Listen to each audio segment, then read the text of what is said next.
మానవ సంబంధాలు చాలా చాలా ప్రాముఖ్యమైన సంగతిని ప్రతి మానవుడు కూడా భూమి మీద పుట్టిన ప్రతి మానవుడు కూడా తెలుసుకోవడం చాలా చాలా ఉత్తమము.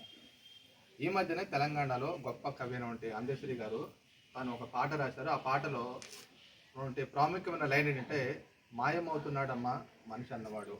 నిజమే, మనుషులైతే ఉంటున్నారు కానీ ఆ మనసుల్లో ఉన్నటువంటి మనసు మాత్రము ఈరోజు అంటే భార్యాభర్తల మధ్య, తల్లిదండ్రుల పిల్లల మధ్య రోజు రిలేషన్షిప్ అంటే సంబంధ బాంధవ్యాలు రోజు రోజుకి దిగజారిపోతూ ఉన్నాయి.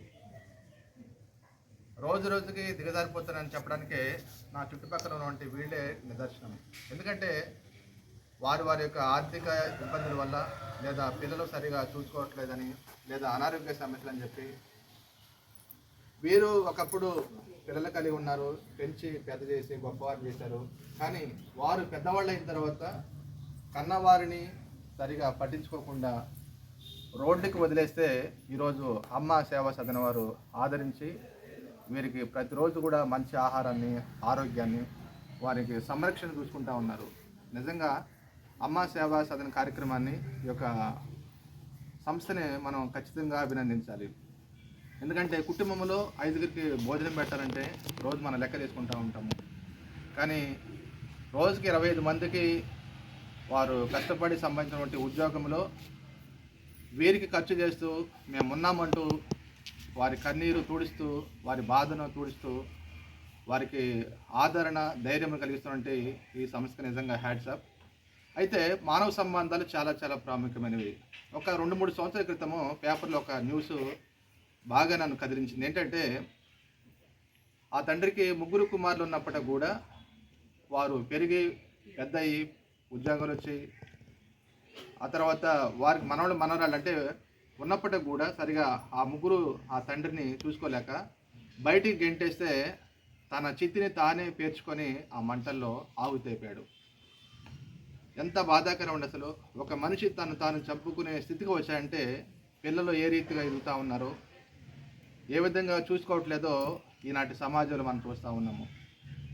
సో కాబట్టి ఒకవేళ పిల్లల్ని పెంచి పెద్ద చేసి వారిని వృద్ధాప్యం వచ్చిన తర్వాత చూసుకోకపోతే వాళ్ళ పిల్లలు కూడా అలాగే చేస్తే ఎలా ఉంటుందో ఒకసారి ఆలోచించండి. అర్థమవుతుంది కదా. సో కాబట్టి వాళ్ళ పిల్లల్లో మళ్ళా నువ్వు మా తాతయ్యని, మా అమ్మమ్మని, మా నాయనమ్మని మీరు ఆశ్రమాలు చేశారు కాబట్టి మీరు కూడా అక్కడికే వెళ్ళమని చెప్పి వాళ్ళు పంపిస్తే మీకు ఎలా ఉంటుంది ఒకసారి? చాలా బాధ కదండి. అంటే ఒక సామెత ఉంది, మనం ఏది విత్తుతామో అదే కోస్తాము. సో ఈరోజు మనకు ఆరోగ్యం ఉందని చెప్పి, ఆర్థికంగా బాగున్నామని చెప్పి, మనం చూసుకోవట్లేదని చెప్పి వారిని ఎక్కడికో రోడ్డును పడేస్తూ ఉన్నాము. రేపు మన పిల్లలు కూడా వారు ఎదిగిన తర్వాత అలానే చేస్తే ఎలా ఉంటుంది? అప్పుడు మనం సంతోషంగా ఉండగలమా? నలుగురికి మనం చెప్పగలమా? ఇల్లు చూస్తున్నారు, అమ్మగారు చూస్తున్నాను, అది కట్టేయాలి కదా అయితే అందే నేను కట్టే చెప్తాను. నీ ఊళ్ళు నేను చూసేలాగలేదు, ఫోన్ చేసినా రావట్లేదు. అనసూయమ్మ గారు ఆవేనండి, ఆమె దండం పెట్టాలి. ఆమె నన్ను లేపి స్టాండ్ మీద నడుస్తున్నానండి. ఆమె నాకు కట్టేది ఏడవకండి, పర్లేదు. కానీ నడుస్తుంటే ఆమె చచ్చిపోయిందండి, ఆమె చచ్చిపోతే నాకు బాధ అనుకుంది. అయితేనండి అప్పటి నుంచి బాగానే చూస్తున్నాను. నన్ను అన్నం కాడు కానీ, ఇదని పెట్టే కాడు కానీ, చూసే కాడు కానీ బాగా చూసుకోండి. దేవుడు ఏమంటారండి నన్ను, ఎవరు ఏమంటారండి? నా పరిస్థితి బాగలేదు కదా. ఉన్నాడు, అందరూ ఉన్నారండి. అందరూ ఉండే నన్ను ఈ కథ చేశారు. భర్త కూడా ఉండి కూడా మిమ్మల్ని పట్టించుకోవట్లేదు. పట్టించుకోకపోతే ఇక్కడ పంపించి వెళ్ళిపోయారండి.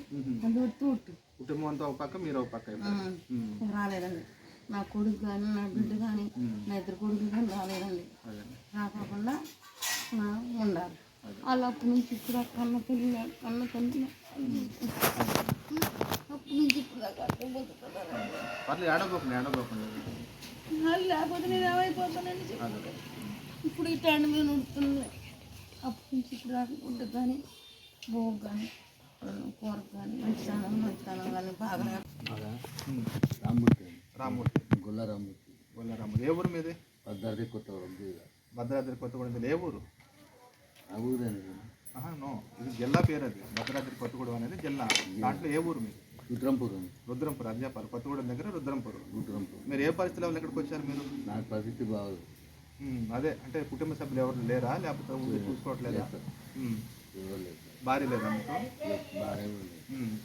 పిల్లలు? ఎవరు లేదు సార్, కొడుకులు కుమార్తెలు ఎవరు లేరా? ఎవరు లేదు. ఓకే, తమ- తమ్ముడు ఉన్నాడు సార్, ఆ. చూసిండు, వాడు పోయిండు. ఇది ఎవరు చూస్తారు సార్? అంటే ఆయన చనిపోయాడా తమ్ముడు? ఇంకా చనిపోయింది ఆర్డర్. ఓకే. ఎవరు బట్టలక్షణం అయితే పిల్లలందరినీ ఇచ్చుకొని నాన్నగారు కూడా వచ్చాయని చచ్చిపోయా. మీ ఆయన గారు చనిపోయారా? 20 సంవత్సరాలు అయిందండి. మీ ఆయన గారు చనిపోయి 20 సంవత్సరాలు. మీకు ఎంత వయసు? నాకు 87. 87? ఓకే. ఒక మా పిల్లడు 3 ఆడపిల్లలు. ఒక అబ్బాయి 3 ఆడపిల్లలు. అందరికి పెళ్ళిళ్ళు అయిపోయినాయి. అందరూ పెళ్ళిళ్ళు అయిపోయినాయి. ఆయన క్యాన్సర్ వచ్చి చచ్చిపోయాడు. ఎవరు? మా చాలా అదేనండి. పిల్లలకు ఊరికి బొడుగు పెట్టారు. ఓకే. మన కాడ డబ్బులతోనే నాకు చూపి అని అంటే హైదరాబాద్ పోయా. ఎన్ఆర్ఐ హాస్పిటల్ లేదు అవును, విజయవాడ, అవును. ఆ హాస్పిటల్ పోయా. ఖమ్మం హాస్పిటల్ పోయా. కొత్తగూడెం హాస్పిటల్ పోయా. భద్రాచలాన్ని చూపించాను. ఏడ చూపించినా కూడా బతకలేదు. చాలా డబ్బులు పెట్టి. పొలం ఏమైనా ఉందా మీకు? వ్యవసాయం ఏం లేదు, రెక్కలు పెడతారు. అవునా? 3 పిల్లలు పెళ్లి చేశాను. కొడుకు పెళ్లి చేశాను. కూతుళ్ళు అంటున్నారు కానీ కొడుకు అసలు పూత పెట్టేవాడు. పెరాలసిస్ ఏమైనా ఉందా? చెయ్యి లేపలేకపోతున్నారు కదా? చెయ్యి లేపలేని కాళ్ళు ఉన్నాడు. అది పెరాలసిస్ ఉందా? పక్షవాతం వచ్చింది. అదే పెరాలసిస్ అంటే పక్షవాతం. అయితే 5-6 సంవత్సరాలు వేరే వండుకున్నాను. చిన్న వండుకొని ఓటీలు కావాల్సింది. కొత్త చేతి ఏం చేస్తాను, ఎవరు పెట్టాడు. ఆడపిల్లలు చూస్తామంటారు మంది ఎవరైనా దాతలు కొంచెం సహాయం చేస్తారు తప్ప మొత్తం ఎవరో చేయరండి. ఆ కొంచెం చేసే దాని సహాయం లేకపోతే ఇట్లా పెళ్లి రోజులని, బర్త్డేలని, ఫంక్షన్లకి భోజనాలు పెడతారు కొంతమంది ఏమో బట్టలు పంచుతారు. అలా ఈ అన్నిటితో కలిపి మా బ్రదరు మిగతా ఎంత అమౌంట్ ఖర్చు అయితే అంత తనే పంపిస్తాడు. మనకు గవర్నమెంట్ నుంచి ఎటువంటి సోర్స్ లేదు. 15 సంవత్సరాల నుంచి మా అమ్మగారు పోరాడంగా మొన్నే స్థలం ఇచ్చారండి. స్థలం ఇవ్వగానే ఆవిడ చాలా ఆనందపడిపోయారు. మనం అక్కడ అల్లిగూడ ఉంది కదా, ఇచ్చారు. ఇచ్చే ఎమ్మెల్యే గారు ఇప్పించారు. చూసి చాలా సంతోషపడ్డారు. బిల్డింగ్ కడదాము. పాపం ఆవిడేమనుకునేవారంటే నేను బ్రతికుండగానే వీళ్ళకి ఫండ్స్ కూడా వస్తాయి, తర్వాత వాళ్ళు మీరు చూడకపోయినా కానీ వాళ్ళకి సరిపోద్ది, వాళ్ళ బతుకుతారు. కొంతమంది వీళ్ళకి కాకపోయినా వీళ్ళ తర్వాత ఇంకొంతమందికి ఆశ్రయం దొరుకుద్ది అని బాధపడేవారు. కానీ అనుకోకుండా సడన్గా హఠాత్తుగా ఆవిడ చనిపోవటం మా కుటుంబానికే కాదు వీళ్ళకి కూడా పెద్ద లోటు అండి. అయితే మేమేంటంటే సరే ఆస్తులుంటే పంచుకుంటాం వారసులో, కానీ మేమే మా ఆశయాలు పంచుకోవాలి. మా అమ్మగారి పేరు అలా నిలబడిపోవాలి అని చెప్పి ఈ బాధ్యత నేను మా తమ్ముడు తీసుకున్నాం. ఇది వరకు ఎలాగైతే మా తమ్ముడు మా అమ్మ వెనకాల ఉండి నడిపాడో ఇప్పుడు కూడాను మేము అలాగే నడుపుదాము అని చెప్పి ఎలాంటి క్లిష్ట పరిస్థితి వచ్చినా కష్టమైనా సరే మనమే భరిద్దాము, నడుపుకుందాము. సరే గవర్నమెంట్ నుంచి ఏదైనా సహాయం అందితే అందుద్ది. ఇన్ని రోజులు 15 సంవత్సరాల నుంచి సహాయం లేకపోయినా అలాగే చేస్తున్నాం కదా, అలాగే ఎవరన్నా ముందుకు వస్తే సహాయం చేస్తుంటారు అని ఆ ఉద్దేశంతో ఏదైనా సరే ఇది అలా నిలిచిపోవాలి ఆమె పేరు మీద.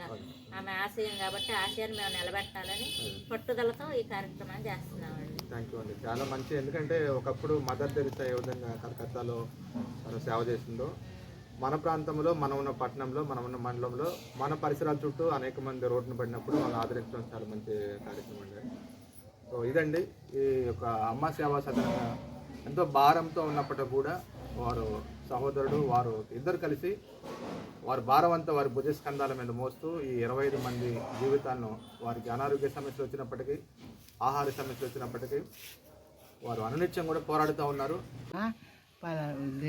కోరాజిమెంటి పోలవరం దగ్గర వనపర్తి లక్ష్మి, మావలూరు, గొల్లపిల్లి దుర్గమ్మ అండి. ఊరి పేరు చెప్పనా? తిరుందేపేట. నా పేరు అంజమ్మ, పబ్బిశెట్టి అంజమ్మ, నరవారిగూడి.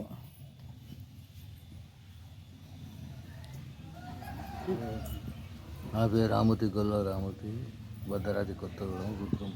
ఎస్ రామకృష్ణ, జంగారెడ్డిగూడెం. ఒక వారం జాలియా చంద్రరావు అండి. రాసుకుని Satyanarayana Nidadavolu. Sodium Padma. Hi viewers, ఈరోజు మన ఆశ్రమంలో వీడియో ఏమిటంటే విద్యా వెలుగు ఎడ్యుకేషనల్ సొసైటీ వారు మన ఆశ్రమంలోని వృద్ధులందరికీ అన్నదానం ఏర్పాటు చేయడం జరిగిందండి. అందరూ అన్నదాత సుఖీభావాన్ని దీవించుతూ అందరికి థ్యాంక్స్ చెప్పండి. వారికి